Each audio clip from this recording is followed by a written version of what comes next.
नमस्कार, मी प्रतीक्षा. DNA मराठीमध्ये आपलं स्वागत. शिवसेनेचे शहराध्यक्ष किरण काळे यांच्यावर एका महिलेने अत्याचार केल्याप्रकरणी कोतवाली पोलीस स्टेशनमध्ये गुन्हा दाखल केल्यानंतर त्यांना पोलिसांनी सोमवारी रात्री उशिरा अटक केली. मंगळवारी म्हणजेच 22 जुलै रोजी सामाजिक कार्यकर्ते पवन भिंगारदिवे व पीडित महिलेच्या कुटुंबियांनी पोलीस उपअधीक्षक अमोल भारती यांची भेट घेऊन पोलीस संरक्षण मिळण्याची मागणी केली. तर राजकीय दबावाला बळी न पडता एका पीडित महिलेला न्याय मिळवून देण्यासाठी केलेल्या धडाकेबाज कारवाईबद्दल पोलीस प्रशासनाचे आभार मानले. शिवसेना शहर प्रमुख किरण काळे यांनी एका पीडित महिलेचा वारंवार अत्याचार केल्याप्रकरणी त्यांच्यावर बलात्काराचा गुन्हा दाखल करण्यात आलाय. सदर महिलेने सामाजिक कार्यकर्ते पवन भिंगारदिवे यांच्याकडे झालेल्या अत्याचाराबाबत माहिती देऊन मदत मागितली.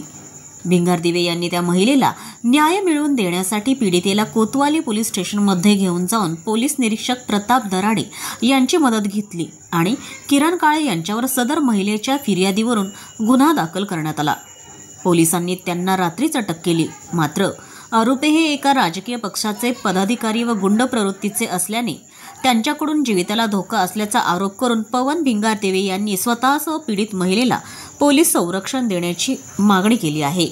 शिवसेना शहर प्रमुख किरण काळे यांनी 3-4 वर्षापासून एक पारधी समाजातील पीडित महिला याच्यावर वारंवार अत्याचार करत होती. ती महिला येत्या 4 ते 5 महिने पहिले माझ्याकडे आली होती.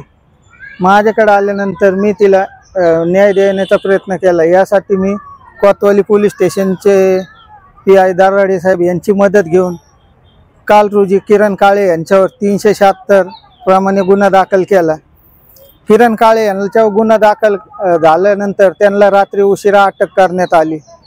त्यानंतर आज सकाळी आपले महाराष्ट्र राज्याचे नेते शिवसेनेचे नेते संजय राऊत साहेब यांनी संजय राऊत साहेब म्हणतात की हा गुन्हा खोटा आहे. संजय राऊत साहेब, एखाद्या आमच्या आदिवासी पारधी समाज दलित समाजाच्या मुलीवर बलात्कार होतो आणि तुम्ही म्हणता हा गुन्हा खोटा आहे. उलट तुमच्यासारख्यांचा आदर्श घेऊन आम्ही आज समाजामध्ये समाजकार्य करत आहे आणि तुमच्यासारखा एवढा राजकीय मोठा नेताच म्हणतो की हा गुन्हा खोटा आहे. खोटा असता तर पोलिसांनी गुन्हा दाखल करून घेतला असता का?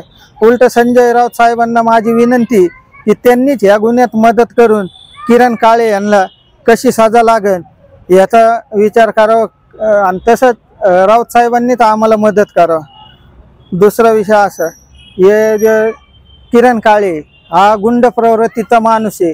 किरण काळेपासून माझ्या व पीडित महिलेच्या जीवाचाच धोका आहे.